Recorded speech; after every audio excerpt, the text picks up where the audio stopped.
So today I thought I would go through something that quite a lot of you have been asking about, and that is how do you build your own tactics in Football Manager. This is going to be on the console version, but most of this stuff also actually all of this applies to the PC one because it also works exactly the same way. And touch mobile will be slightly different, but here we go. This is how you build a tactic in Football Manager on console. So the first thing you need to do is know where you need to go. You're going to want to come across to the right hand side here on your tab, and you're going to obviously come down to tactics here, and you're going to be displayed with this screen. Now we've started with a 4-2-3-1 Gegenpress. Kind of interesting, it's actually loaded me straight in with that because we haven't even started yet.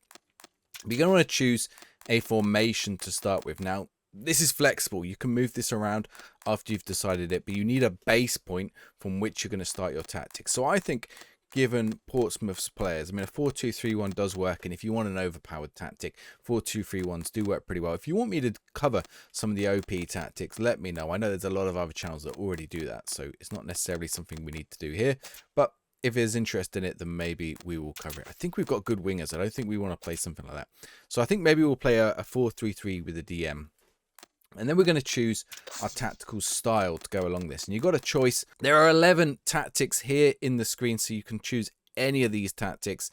We'll go through them one by one. So we've got control possession, where the team's going to try and keep hold of the ball, and it's going to influence the team instructions, which we can look at in a minute. But we can also go for a Gegenpress, where the team is going to, when they lose the ball, they're going to press, they're going to try and win the ball back high up the pitch. You've got tiki-taka, which is about passing play, so it's not necessarily about controlling the possession, but making quick passes between small, short passes between team players.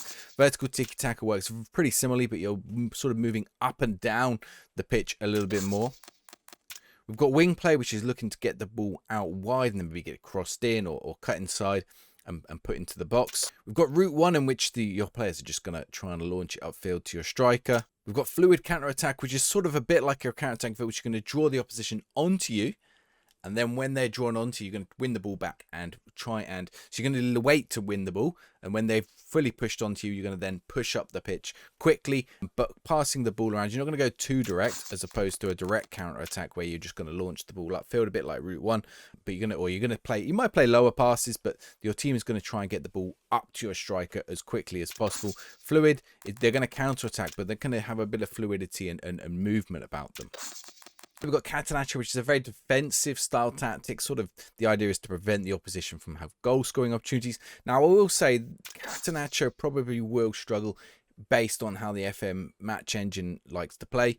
Maybe if you're a really weak team against a really strong team, you might like to play that. But to be honest, you're probably better off with a counter-attack of some kind. So after Catenaccio, we have a park the bus, which again is a very, very defensive tactic. Again, trying to look to stop the opposition from scoring. Really, you're just trying to have every player behind the ball. So it's a little bit different to the Catenaccio, but similar in terms of what you're trying to do. The final one, in fact, is just clean slate. So there are no instructions on here whatsoever. So by the way, so something you might have noticed is if you press in your left stick, you can change to a mouse. A lot of people don't know that, and when you do that, if you hover over any of your tactical styles, it'll tell you a little bit about them.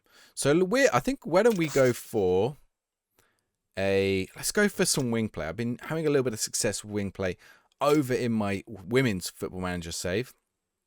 Now, after that, you're going to choose your mentality. Now, of course, you can change any of these things during the match, but we have 7 mentalities here. Starting at balanced, we can go forward to be more attacking or back to be more defensive, although they don't quite overlap in that way. So very attacking, for example, is going to force your players to just go all out to try and get a goal, which isn't necessarily the best if you're the stronger team, whereas attacking when you're the stronger team is a good idea because you're going to try and get onto the opposition, try and score a goal. If you're cautious, for example, it's just trying to make sure that you don't lose the ball and be a bit more careful with the ball, whereas defensive and very defensive, you're sort of going to invite a little bit of the pressure onto you. So with these two defensive ones, you're probably going to find the opponent is going to have a lot more of the ball. With these ones, though, you probably find you get about a mixed amount of the ball. If you go too very attacking, you're gonna find the opponent has a lot of time with the ball. Again, you know, you're trying to play with a fast tempo. Now for us, I think we're gonna go for positive, which will have us, you know, try and push forward with the ball, but just have a little bit of caution about a counter-attacking threat from the opposition.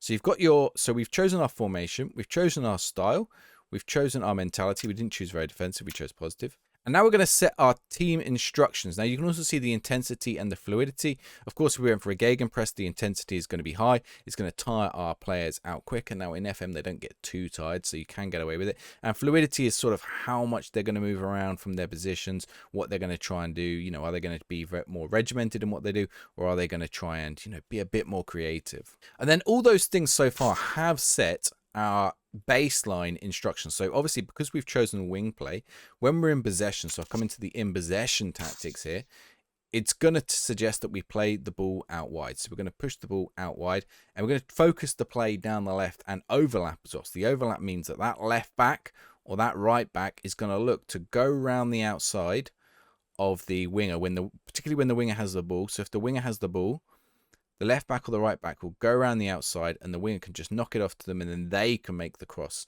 in and allow the winger to maybe cut inside or do something else. So it just gives overlapping support so that this player, I mean, they might stop short, they might stop here, but they're just going to create support for your wingers.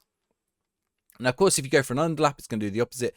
This player is going to come, when they come up, they're going to cut inside and maybe make an opportunity. If you've got attacking wing backs who are particularly lethal in the box or good at making passes, maybe that could be a good way to throw the opposition off.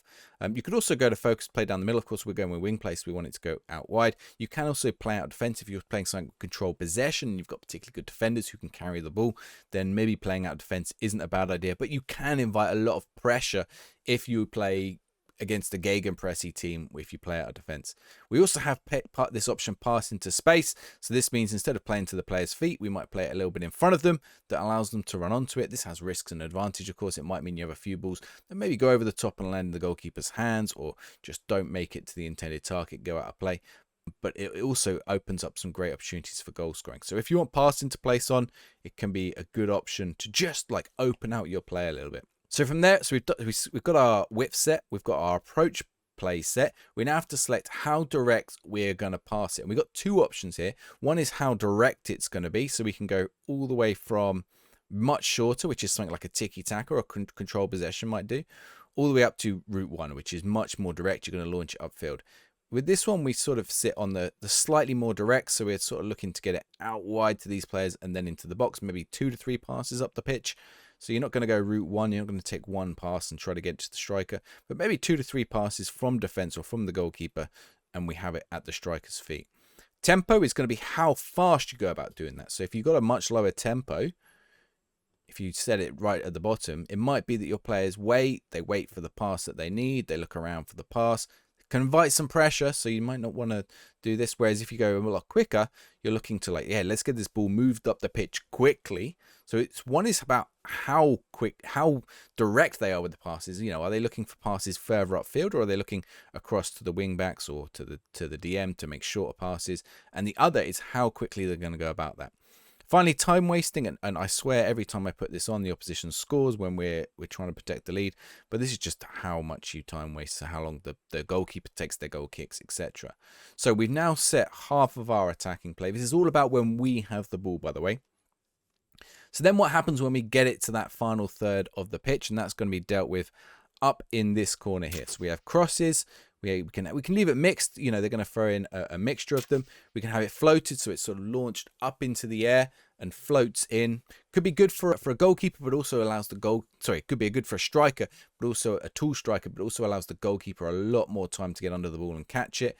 A whipped cross will sort of like be put into speed, into the box with speed and a bit of dip, and again that can be difficult to do if you've got a poacher, someone who can get on the end of it. And again, a low cross as well, you know, something that comes in low. If you haven't got a tall striker in particular, that one can come in and you can try and nick the ball in at the near post or something like that. So you've got an option for crosses. You can just leave it on mixed as well. You can also try to tell them not to do the crosses, which we can come to later. But we can hit early crosses, and that's probably going to be when the ball gets to our wingers, they're going to try and hit the ball in early to our striker. Now we've only got one striker. We're also playing overlap on our wing backs, so it might not be the best option. We might want to wait for support from the midfield. We might want to wait for those fullbacks to get up and give us better crossing options. But you can try and get the early crosses in. The alternative is to try and work the ball into the box. So instead of just like hitting it in as soon as possible, you might take a bit of time. So we've got the directness up to this final third. Now what we do in this final third is, do we wait for an opportunity, wait for a pass, or do we just try and get in as quick as possible? Now, we can just leave it off, which is sort of a middle ground as well. The final option is shoot on sight. So if your player gets the ball in and around the box, they're just going to shoot. You're going to waste a lot of chances doing that, but if you've got really good long shooters or finishers, it might be a good opportunity. You could get on the end of some deflections as well. So it depends on what kind of players you want and what you think is going to play well against the opposition. Coming down, we now have play for set pieces, which is this one here. If you play for set pieces, your players are going to try to win corners, free kicks, throw-ins, etc. Set pieces are lethal in Football Manager, so it's not a bad idea. To be honest, you might just want it on anyway. It just means, though, that instead of trying to keep hold of the ball and try and get the ball into the box, work the ball into the box, it might be that you kick the ball into the defender's legs and it goes out for a corner, and then you've set up a corner set piece that you can control the match that way. So actually, I'm going to turn that one on. Now, underneath here, where my head is, in fact, we'll just move my head. Now, at the bottom, we have dribble S and run at defense. So if you want your players to dribble S, it's going to turn off run at defense. If you turn on run at defense, it's going to turn off dribble S. So this is a toggle, basically, but you could also have neither.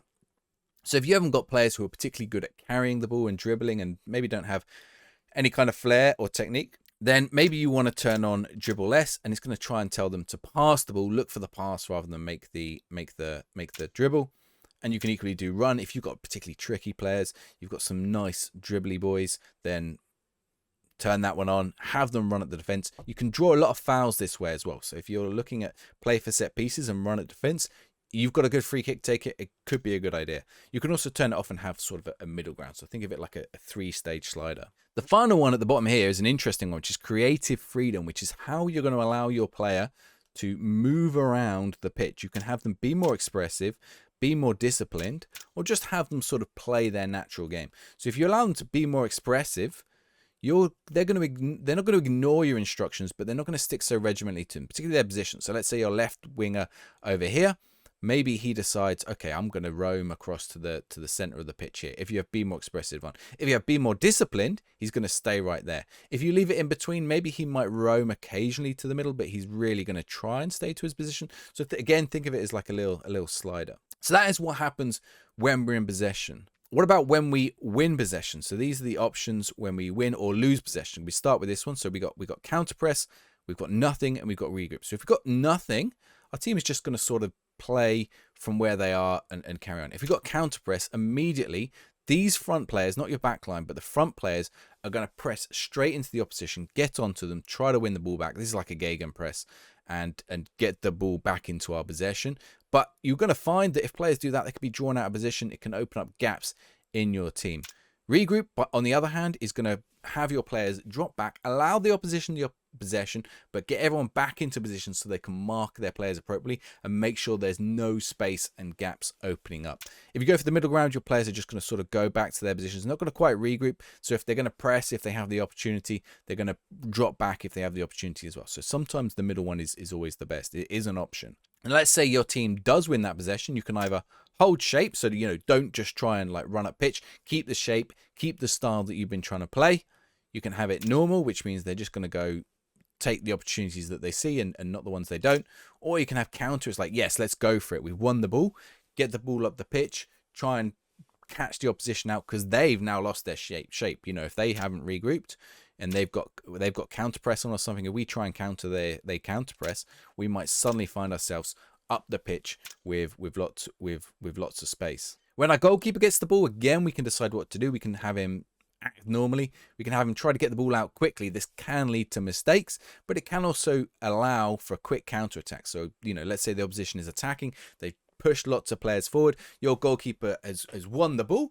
Is he going to throw it long or kick it long and launch a counter attack? Is he going to slow the pace down, calm things down, bring a bit of shape back to your team? Or is he just going to act normally? And then you can select here, and this is actually a drop down. You can select where he's going to distribute the ball. So he's going to put it out to the flanks. We're playing wing play, so distributing to the flanks isn't a bad idea. Get it out to the wing backs and the wingers. But we could also actually set it to send to a particular position. So let's say we want it to send, hey, let's send it out to a winger. Try and send it out to him. Let's send it out to our striker. You can only choose one of these, I believe. I haven't found a way to choose more than one. So we'll probably just do distribute to area player and we'll go on the flanks there. And then finally, at the bottom here, we have distribution type. So how is the goalkeeper going to release this? Now, of course, because I've got flanks, he can't really roll it out to the flanks. But if I do to centre-backs, he can roll it out to the centre-backs. He's not going to take a long kick to a centre-back. So we've got throw it long. So if he's got good throwing, it's not a bad option. Can be a bit more accurate. But a little, you know, it's in the air, it hangs in the air that little bit longer.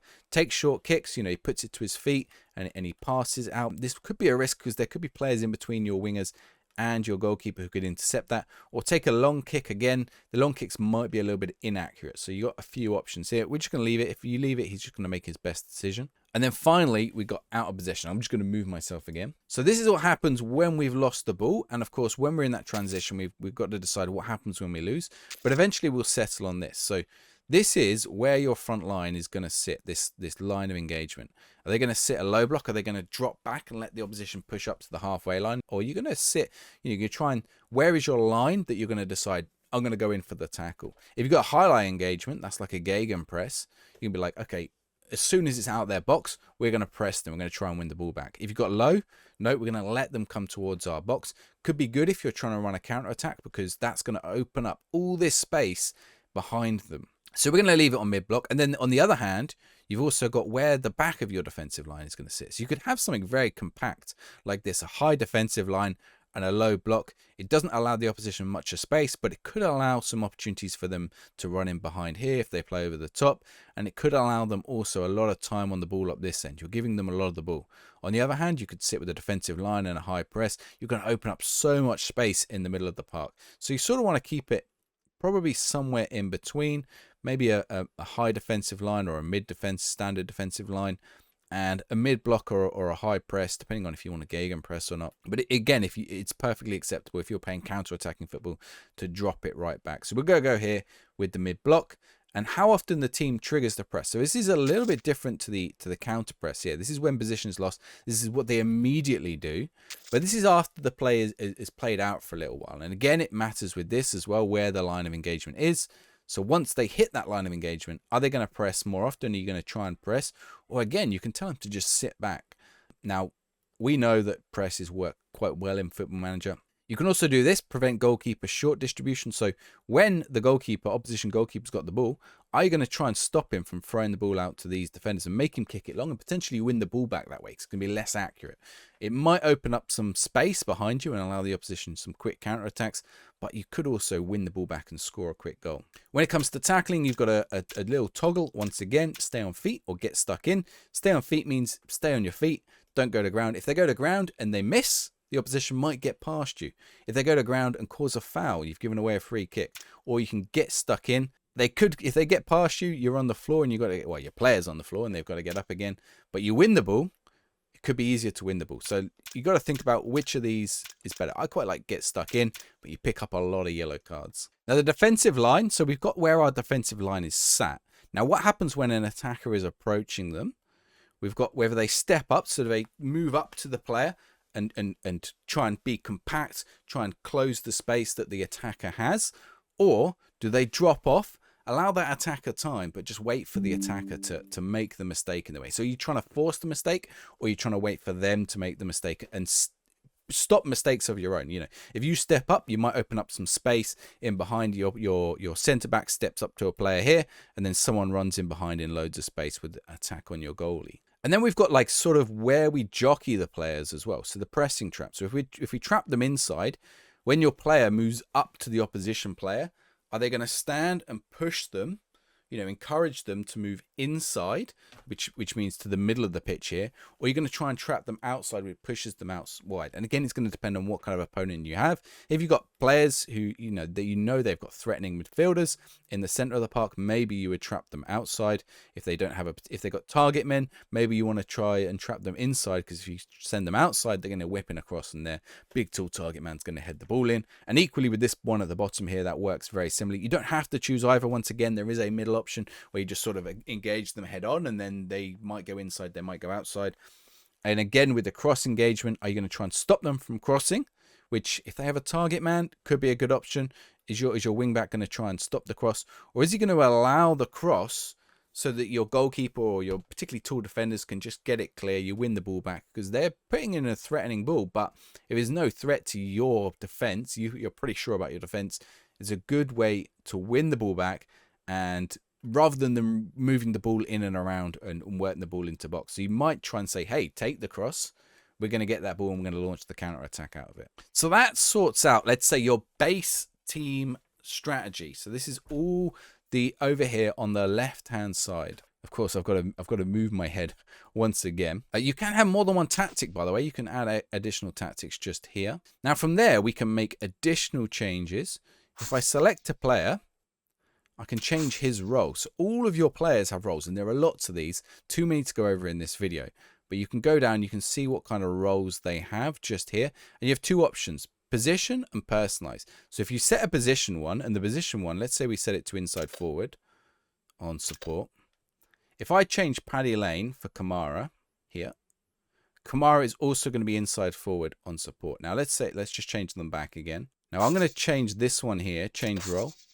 Personalized, and I'm going to make Paddy Lane a winger, so it's a personalized one this time. I did it at the top, and you see it now has a little symbol, a little man there.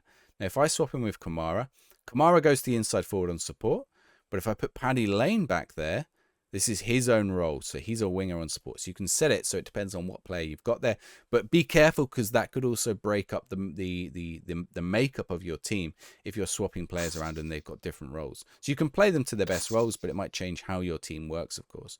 So we've got the two here, we've got the position, and we've got the personalized. And then you'll see here instructions.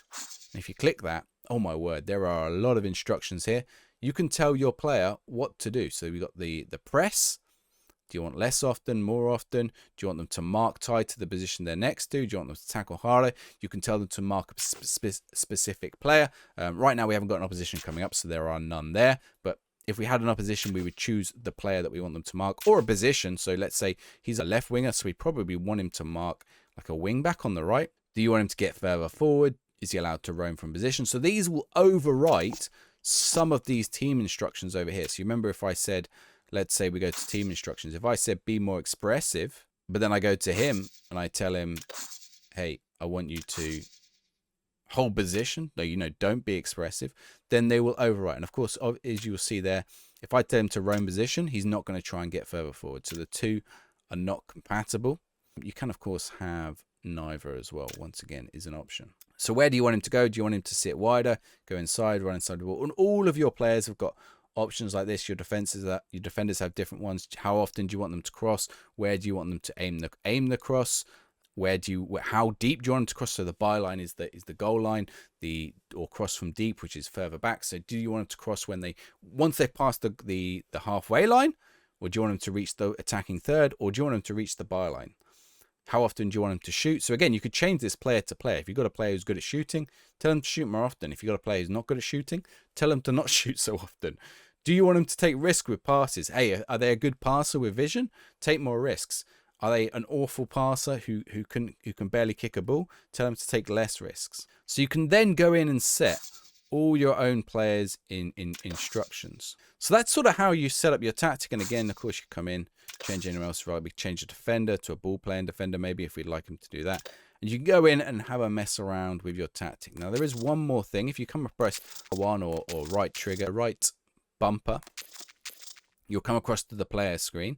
Now this is going to give you almost the same as what we saw before, but in a different form. So we can select any of these positions here, and we'll see all the players there that are selected. So we have different instructions for each player if we want. So we can set the position ones, or we can set some personalized ones. So if I want Anthony Scully to hold position, I can tell him to do that, but that only applies to him. In fact, you will see he's got a little exclamation mark there because he likes to get into opposition area in particular. So that will be one of his traits. So really it's a personalized one. That one doesn't work too well for him. The other thing we can do is this down here. And this is, a lot of people don't know about this. This is swap player position. So you can do defensive midfielder, you do midfielder, you can do, he's going to swap his position with that player. So on the left with Paddy Lane. So when whoever's in this position, when they're on, they'll just swap with that position throughout the game. If your opposition's marking a particular player, it's going to drag them all out of position. It's going to cause the opposition some issues, But you might also find it unbalances your team a little bit if you've got a player who's, I don't want to be putting a player who's good on the left, switching over to the right-hand side all the time and vice versa. And that's how you make your tactics in Football Manager on console. I'm going to start putting some of my own tactics over on my Patreon. I'll put a link to that down in the description below. Just started it, so, if you want to wait for more tactics, just wait. But if you want to support the channel and you want to see more of this kind of stuff, please go use the Patreon. Thank you everyone who does. If you've got any particular tactics you'd like me to test or look at, let me know down in the comments below. If you've got any more questions about tactics on console, let me know down in the comments below as well. Otherwise, I'm going to send you across to this playlist here, which is full of perfect tutorials for Football Manager console. Ciao, ciao.